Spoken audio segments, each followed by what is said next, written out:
तो कुछ दिन पहले मैंने कम्युनिटी पोस्ट करी थी जहां मैंने तुम्हें कुछ हॉट मांगा और मानवा बताने के लिए कहा था, जिसे तुमने बड़े इजीली समझ लिया आखिर मेरा हॉट से क्या मतलब था। एंड फिर तुमने मुझे कुछ तड़कती भड़कती चीजें रिकमेंड की, फिर चाहे वो एक पीस ऑफ शिट थी या तुम्हारी जिंदगी में उसने पहले ही आग लगा दी थी। नाउ तुम्हें पता है मैंने इस चैनल पर कोई भी डेडिकेटेड एचएनएम या मांगा पर वीडियो नहीं बनाई है, जिस वजह से मुझे लगा मेरी ऑडियंस के पास ज्यादा कुछ भी नहीं होगा इससे रिलेटेड। एंड मुझे 10, 20 या 50 रिकमेंडेशंस आएगी बस 24 घंटे में 100 से भी ज्यादा ऐसी मांगा और मानवा तुमने रिकमेंड की। एंड मेरी मैथ उतनी अच्छी नहीं है, लेकिन मुझे ये पता है अगर मैं उन सारी मांगा और मानवास के चैप्टर्स मिला दूं तो वो हजारों में होंगे। एंड अगर मैं इन्हें पढ़ने लगा तो मेरी आधी जिंदगी इसी में चली जाएगी। एंड इसीलिए मैंने कुछ कंडीशंस रखी है। मैं सिर्फ तुम्हारे रिकमेंड की गई मांगा के स्टार्टिंग के 10 चैप्टर्स पढ़ूंगा। एंड अगर मुझे उसकी स्टोरी अच्छी लगी या एटलीस्ट थोड़ी यूनिक दिखी तो मैं उसके आगे के चैप्टर्स पढ़ूंगा, नहीं तो 10 चैप्टर्स के बाद ही। एंड तुम्हें भी रिकमेंड नहीं करूंगा क्योंकि क्या ही फायदा है एक ऐसी मांगा या मानवा रिकमेंड करने का जो बोरिंग हो। और हाँ, मैं तुम्हें ऐसी भी चीज रिकमेंड नहीं करूंगा जो इस वीडियो के कॉन्टेक्स्ट में नहीं है, जैसे लुकिज्म, वागाबॉन्ड और सविता भाभी। वेल सविता भाभी का तो समझ में आता है कि तुम मुझे वही रिकमेंड कर रहे हो, बट वो मांगा या मानवा नहीं है एंड इसी वजह से मैं उसे एक्सप्लेन नहीं करूंगा। तो फर्स्ट रिकमेंडेशन आती है YZ मिस्ट्री मैन की तरफ से, द इनविजिबल मैन। अब इसके बारे में मैं तुम्हें क्या ही बताऊं, जैसा तुम्हें इसके नाम से पता चल रहा है वैसा ही स्टोरी में होता है, लेकिन फिर भी मैंने इसे ड्रॉप नहीं किया क्योंकि मुझे इसका इनविजिबल होने का कॉन्सेप्ट पसंद आया जो सच में इंटरेस्टिंग था। तो हमारा मेन कैरेक्टर एक ऑफिस में एम्प्लॉय होता है एंड तुम्हें पता ही है एम्प्लॉय की कभी अपने बॉस से नहीं बनती है, फिर चाहे वो एक लड़की ही क्यों ना हो। एंड फिर वैसा ही कुछ यहाँ होता है। वो फीमेल बॉस हमारे मेन कैरेक्टर को एक दिन बहुत बुरा डांटती है और वो ये तक कह देती है तुझसे ज्यादा काम तो एक एलिमेंट्री स्कूल का बच्चा कर लेता है। एंड जब रात होती है और सब अपने घर जा रहे होते हैं तो हमारा मेन कैरेक्टर अपनी फीमेल बॉस के मुंह से दूसरों के सामने अपनी बुराई सुन रहा होता है, जहाँ वो कहती है इस चूतिए की हमारे साथ रहने की औकात नहीं है। और साइड में ये सारी बातें हमारा MC सुन रहा होता है, जिसके बाद क्या उसका पारा 7वें आसमान तक पहुंच जाता है। एंड तभी उसके सामने एक डिस्प्ले शो होती है जहाँ लिखा होता है तुमने अपनी फर्स्ट इटरेशन की लिमिट को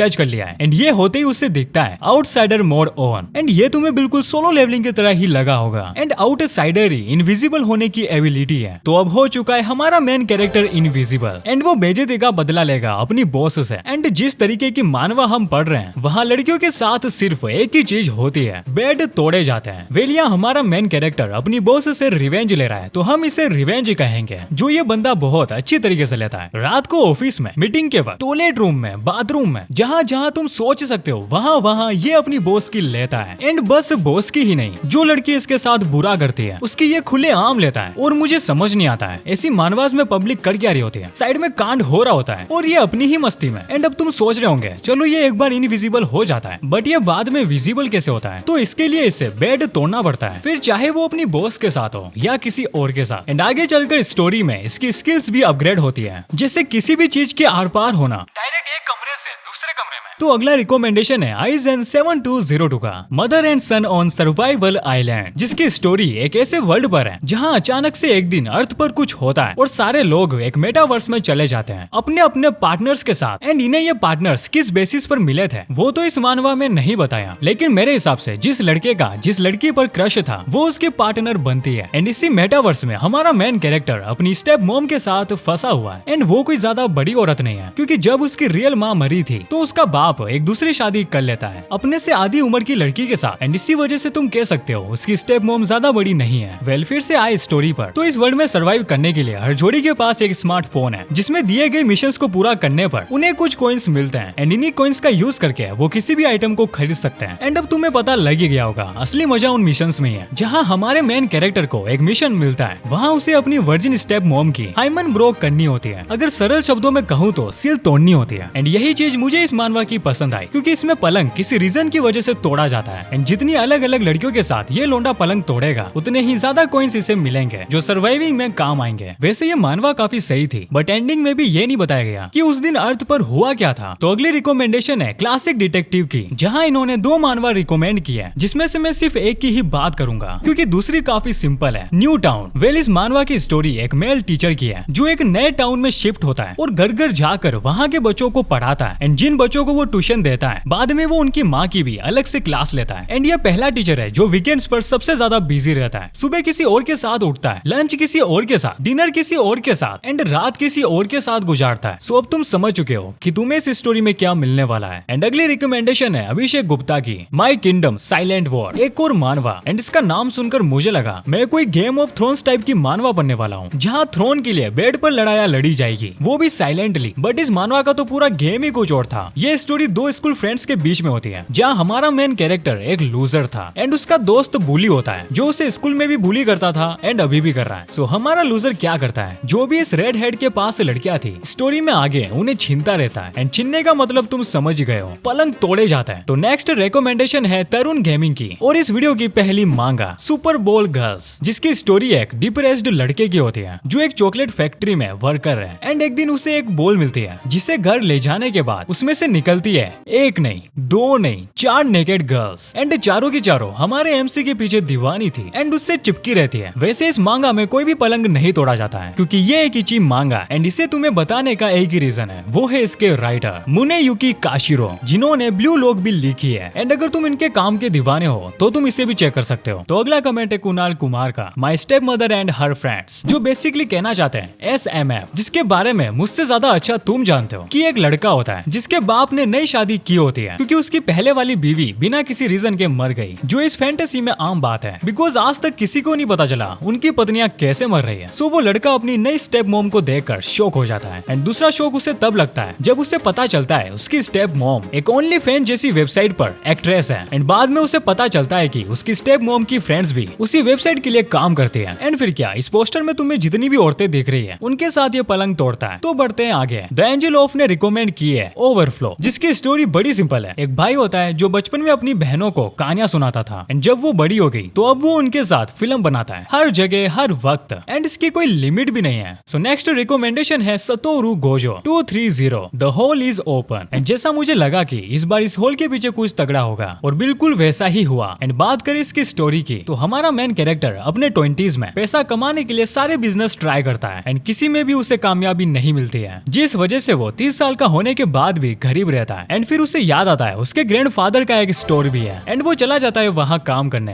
एंड उसकी ग्रैंड माँ जो उस स्टोर को संभाल रही थी वो भी उसे रख लेती है। आखिर उसका पोता जो आया एंड उसकी ग्रैंड माँ उसे एक रूम में भेज देती है जहाँ वो थोड़े वक्त बुक पढ़ता है। देन उसके बाद उसे एक हॉल दिखता है और जब वो हॉल के ऊपर लगी विंडो से दूसरे रूम में देखता है तो उसे एक लड़की दिखती है जो धीरे धीरे अपने कपड़े उतार रही थी। एंड ऑब्वियसली इस वक्त पर क्या होगा, तो उस लड़के का सामान खड़ा हो जाता है और सीधा उस हॉल की आर पार हो जाता है। एंड इसके आगे मुझे तुम्हें बताने की जरूरत नहीं है, सारी हदें तोड़ी जाती है और जब सब कुछ शांत हो जाता है वो लड़की स्टोर के बाहर आती है और उस ओल्ड वुमन पर चिल्लाने लगती है क्योंकि वो उससे पूछ रही थी सब कुछ ठीक है ना। सारा कांड होने के बाद देन वो लड़की वहाँ से चली जाती है और पीछे से आता है उसका पोता जो कहता है ग्रैंड माँ तुमने मुझे उस रूम में क्यों भेजा, वहाँ एक हॉल था लेकिन बुढ़िया तो अलग ही चाय के नशे में। वो कहती है मैंने देखा उस लड़की के फेस को, वो काफी खुश थी, तुमने एकदम सही काम किया। और आगे फिर इसे पूरी कहानी पता चलती है जो अभी उसने किया था वो इसका काम था। एंड उसके अंकल और ग्रैंडफादर ये काम उससे पहले करते आ रहे हैं और उसकी ग्रैंड माँ ने पहले कुछ क्यों नहीं बताया क्योंकि उसे लगा कि ये अपने दादा की तरह ही होगा और वैसा ही हुआ। तो अब तुम समझ चुके हो ये बुढ़िया स्टोर के बाहर होल इज ओपन क्यों लगाती है। एंड एक सवाल तुम्हारे दिमाग में अभी भी होगा, आखिर ये लड़कियां इस स्टोर में क्यों आती है। तो इसका सिंपल सा जवाब है जिस विलेज में ये लोग है वहाँ लड़के बहुत कम है, बिल्कुल ना के बराबर। एंड इसी वजह से वो इस स्टोर में आती है। एंड मैं कहना चाहूंगा जिस तरीके से राइटर ने फर्स्ट चैप्टर में चीजें बताने की कोशिश की है वो काफी सही थी बिकॉज आगे चलकर वो चीजें समझ में आने लगी। तो अगली रिकमेंडेशन है अमान 975 anime edit living with MILF, जिसे देखने के बाद हाथों की लकीरें मिट जाएगी। ऐसा मेरा नहीं अमाने का कहना है। ओके चलो देखते हैं। तो इसकी आधी स्टोरी तुम्हें मिल्फ से ही समझ में आ गई होगी कि एक लड़का होता है जो अपनी माँ के दोस्त के यहाँ रहने के लिए जाता है एंड मेन रीजन होता है स्टडी का, जहाँ वो पढ़ाई के सिवा सब कुछ करता है क्योंकि जिसके यहाँ वो रह रहा था वो औरत पूरी अरमानों से भरी होती है और उस लड़के के साथ पिलो फाइट करती है। वेल मुझे जो इस मानवा में पसंद आया वो थे इसके स्टार्टिंग के चैप्टर्स जहाँ हमें एकदम से चरम सुख पर ले जाया जाता है और दूसरे ही पल तुम्हें उस पहाड़ की चोटी से नीचे फेंक दिया जाता है। एंड ये साइकिल रिपीट होती रहती है। एंड इसका मतलब ये भी नहीं है कि स्टार्टिंग के चैप्टर्स में पलंग नहीं तोड़े जाते हैं। वेल मैं कहूंगा बहुत अच्छी तरीके से तोड़े जाते हैं साइड कैरेक्टर्स के थ्रू, क्योंकि जिस फैमिली के साथ ये लड़का रह रहा है वो तीनों ही सिर्फ एक ही चीज से भरे पड़े हैं। आंटी इस लड़के के साथ इधर बिजी है और उनकी बेटी दूसरे लड़कों के साथ। एंड अंकल तो हर बॉल पर 6 मार रहे हैं। और मुझे ये सब देखते देखते देखते लगा कहीं मेरा आज के बाद खड़ा होना ही बंद ना हो जाए। आखिर कैसे लोग इन्हें पढ़ लेते हैं। तो अगली रिकमेंडेशन है हाइपर FF 6140 की सीक्रेट क्लास। काफी सही मानवा थी। एक लड़का होता है जिसके पेरेंट्स बचपन में ही कार एक्सीडेंट से गुजर जाते हैं और उसे अडॉप्ट कर लेता है उसके बाप का दोस्त। और हमारा लोंडा 3 लड़कियों के बीच बड़ा होता है, 2 उस अंकल की बेटियां एंड एक उसकी वाइफ। और ऐसे ही एक दिन ये लड़का अंकल आंटी को बेड तोड़ते हुए देख लेता है और अपना कच्चा गिला कर देता है। एंड यही कच्चा सुबह आंटी को मिलता है जो सूंघ कर हमें बताती है ना ही ये 1 नंबर है ना ही 2 नंबर। एंड अब मुझे नहीं पता ये कौन सा नंबर है, बट हाँ आंटी को पता चल जाता है कि ये क्या था और वो सोचने लग जाती है इस चूतिए को बड़ा होने के बाद भी कुछ नहीं पता, फायर कच्चे से बाहर किया जाता है। तो अब मुझे इसे बताना पड़ेगा कि ये फिर से मिस फायर ना करे कच्चे में। एंड इस तरह इस लड़के को एक सीक्रेट क्लास मिलती है जहाँ कई सारे राउंड्स फायर किए जाते हैं और ये बिल्कुल एक गेम की तरह है जहाँ तुम एक के बाद एक स्टेज को क्लियर करोगे। एंड कभी कभी हैक लगाकर डायरेक्ट लेवल अप। और यहाँ कई सारी नई जगह भी एक्सप्लोर की जाती है। एंड अगर आज तक तुमने कभी भी फायर नहीं किया तो कभी करना भी मत, बिकॉज यहाँ प्रैक्टिस मैन परफेक्ट नहीं होता है, सीधा मैन का खड़ा होना ही बंद हो जाता है। सो ये वीडियो बस यहीं तक था क्योंकि मैं पहले ही बहुत ज्यादा अपना वेट लूज कर चुका हूँ और आगे नहीं करना चाहता हूँ। एंड इसीलिए मैंने किसी और के कमेंट को पिक नहीं किया। बट डोंट वरी, तुम ऐसे ही कमेंट करते रहो, किसी न किसी वीडियो में जरूर फीचर होगा। और मैं चला पलंग तोड़ने, मेरा मतलब सोने।